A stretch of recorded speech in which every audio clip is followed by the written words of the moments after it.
बिस्मिल्लाहिर्रहमानिर्रहीम। अस्सलाम वालेकुम। मैं रिज़ीन हैदर मज़हर हूँ और आप मेरा ये वीलॉग देख रहे हैं। नाज़रीन, इस अर्ज़े पाकिस्तान पर बसने वाले 23 करोड़ अवाम को मेरी तरफ से मुबारकबाद, क्योंकि उनका वो आइन जिसे वो अपना मुहाफिज समझते हैं, कुछ ताकतवरों ने आज उसे अपने पैरों तले रोन दिया है और आइन के टुकड़े टुकड़े कर दिए गए हैं। इस हवाले से कुछ एक्सक्लूसिव तफसीलात हैं जो आपके साथ शेयर करनी है कि इलेक्शन कमीशन ने किस तरीके से चालाकी से आज आइन शिकनी की है और फिर अमेरिका की जो एंट्री हुई है इस पूरी की पूरी सूरत हाल में, वो बड़ी अहम और एक्सक्लूसिव डिटेल्स हैं जो आपके साथ शेयर करनी है। लेकिन इन तमाम तर तफसीलात से पहले दरखास्त करनी है कि चैनल को सब्सक्राइब करना मत भूलिएगा, बेल आइकन को भी दबा दीजिएगा ताकि मेरे आने वाली तमाम तर वीडियोस आप तक पहुंचती रहें और आपको और मेरा जो ये तस्वीर और आवाज की दुनिया का साथ है ये बरकरार रह सके।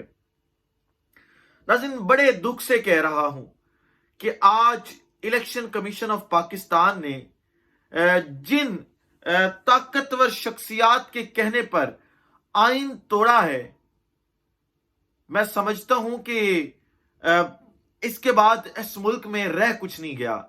लेकिन इस फैसले ने कुछ सवालात को जन्म जरूर दिया है और सबसे पहला सवाल यह है कि वोट ऑफ नो कॉन्फिडेंस की रात, जब आइन शिकनी के डर से चीफ जस्टिस उस वक्त के उमर अता बंदियाल साहब ने अदालतें खोली थी, क्या आज फिर रात 12 बजे वही chief justice of Pakistan Umar Ata Bandial अदालतें खोलेगा? क्या आज फिर उसी तरीके से इलेक्शन कमीशन ऑफ पाकिस्तान को कटहरे में बुलाया जाएगा? अगर नहीं बुलाया जाता तो इसका मतलब साफ है कि इस मुल्क की सबसे बड़ी अदालत, जो अपने आप को आइन का, कानून का, पाकिस्तान का मुहाफिज कहती है, उसके जो आप कह लें कि चार पाई पर जो दुआए खैर है वो हो चुकी है और उस अदालत का, उस सुप्रीम कोर्ट ऑफ पाकिस्तान का जनाजा पढ़ा जा चुका है। और वो जनाजा चंद सियासतदानों ने, जो चंद जर्नैलों के टाउट हैं, उन जर्नैलों की मुदय्यत में, या आप कह लें कि उन जर्नैलों की इमामत में वो जनाजा पढ़ दिया है। और इस आइन शिकनी पर मैं इतना कहूंगा कि इन्ना लिल्लाहि व इन्ना इलैहि राजिऊन। और अब मैं या आप कोई भी किसी भी किस्म की इंसाफ की, किसी भी किस्म के रिलीफ की, किसी भी चीज की उम्मीदें छोड़ दें, क्योंकि मैं और आप इस मुल्क के ब्लडी सिविलियंस हैं और हमारा कुछ नहीं हो सकता। और हमारा कसूर ये है कि हम मिडिल क्लास या लोअर मिडिल क्लास से ताल्लुक रखते हैं।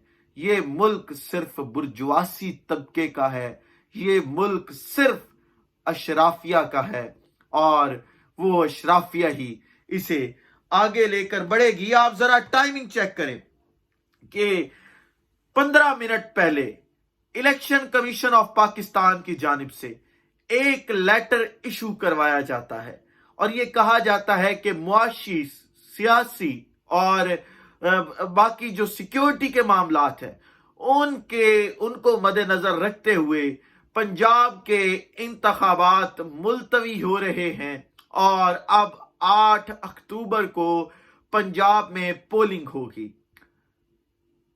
पहला जो नुक्ता था वो ये था कि सुप्रीम कोर्ट का ऑर्डर उड़ा दिया, फिर आईने पाकिस्तान उड़ा दिया। और आप जरा ये देखें कि वो मोहसिन नकवी जो इस वक्त पंजाब में एक आम इंतखाबात करवाने के लिए नहीं लगाया गया था, बल्कि उसे इक्तदार का नशा देने के लिए लगाया गया था, उसे इंतकामी कार्रवाइयों के लिए लगाया गया था, उसकी मुद्दत मुलाजमत जो सिर्फ 3 माह थी उसे एक्सटेंड करके अब अक्टूबर तक लेके चले गए हैं ताकि वो जो चाहे इस मुल्क में करे और उसे रोकने वाला कोई ना हो। और आपको मैं बता रहा था कि टाइमिंग आप जरा चेक करें, 15 मिनट पहले ये देते हैं जी लेटर اور 15 منٹ بعد، ٹھیک 15 منٹ بعد رویت ہلال کمیٹی رمضان المبارک کے چاند کا اعلان کر دیتی ہے اور کہتی ہے کہ کل پہلا روزہ ہوگا. یعنی جو عوام ریئیکشن دے رہی ہے اس کا ریئیکشن، اس کے ریئیکشن کا رخ موڑنے کے لیے آپ رمضان بھی ایک دن پہلے پھر اناؤنس کر رہے ہیں. کمال کر رہے ہیں آپ جی. ٹھیک ہے، لگے رہیں. جس طریقے سے اس ملک کو کھا سکتے ہیں، پی سکتے ہیں، توڑ سکتے ہیں، توڑیے، کھائیے، پیئے. آپ کے ابا جان کا ملک ہے، اس 23 سے 24 کروڑ عوام کا ملک تھوڑی ہے. اگلی خبر لے لیں جی، اور وہ یہ تھی کہ امریکہ نے شہباز حکومت اور ان کے ہینڈلرز کے اوپر پریشر بنانا شروع کر دیا ہے، اور اس حوالے سے انہوں نے پہلی اپنی پریس ریلیز جاری کر دی ہے. اور اس پریس ریلیز میں جو ہے انہوں نے جو حالات ہیں اس وقت پاکستان کے ان پر تفتیش کا جو ہے وہ اظہار کیا ہے. اور انہوں نے کہا جی دیکھیں، انسانی بنیادی حقوق جو ہیں وہ برے طریقے سے جو ہے وہ پامال ہو رہے ہیں. برے طریقے سے فریڈم آف سپیچ کو دبایا جا رہا ہے. کسی قسم کا کوئی آئین ایگزسٹ نہیں کر رہا، اور امریکہ اور اس کے اتحادی جو ہیں وہ اس بات پر تفتیش کا جو ہے وہ شکار ہے کہ اس وقت ملک میں چل کیا رہا ہے، ملک پاکستان میں. لیکن آپ ذرا یہ دیکھیں کہ ایک طرف اس طریقے کی ساری پابندیاں ہیں، آئی ایم ایف آپ کو قرضہ نہیں دے رہا، کوئی بھی ملک جو ہے وہ آپ پر یقین نہیں کر رہا، وہ آپ کی حکومت کو قرضہ دینے کے لیے تیار نہیں ہے. آئی ایم ایف نے آپ نے جو نیا ریلیف پیکیجز دینے شروع کیے تھے اس کی وجہ سے اپنا کانٹریکٹ آپ کے ساتھ کینسل کر لیا ہے. لیکن آپ باضد ہیں کہ انتخابات ہم اپنی مرضی سے کروائیں گے، کیونکہ ہم ڈرتے ہیں، ہم خوف زدہ ہیں. کس سے؟ ایک عمران سے. کس سے؟ ایک عوام سے. اور یہ دو عوام اور عمران ہمارے جوڑوں میں بیٹھ گئے ہیں، اور ان کے ہوتے ہوئے تو ہم انتخابات میں حصہ لے ہی نہیں سکتے، ہم جیت ہی نہیں سکتے. لہٰذا کون سے انتخابات، کون سا قانون، کون سا آئین لیں، دیکھ لیں.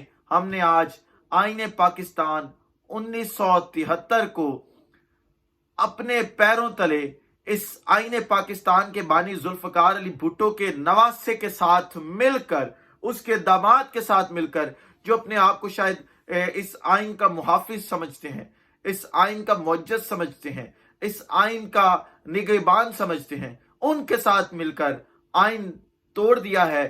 آپ عمران خان صاحب کو آج مخاطب ہے نا کہ آپ عمران خان اور عوام پاکستان مل کر ہمارا جو اکھاڑ سکتے ہیں اکھاڑ لیں. آپ ہمارا کچھ نہیں اکھاڑ سکتے. اس ولاگ سے اجازت دیجیے. اپنا خیال رکھیں، اپنے کے لوگوں کا خیال رکھیں، وطن عزیز پاکستان کا خیال رکھیں، اس وطن عزیز پاکستان کا، اور آپ تمام لوگوں کا اللہ حامی و ناصر ہو. پاکستان زندہ باد.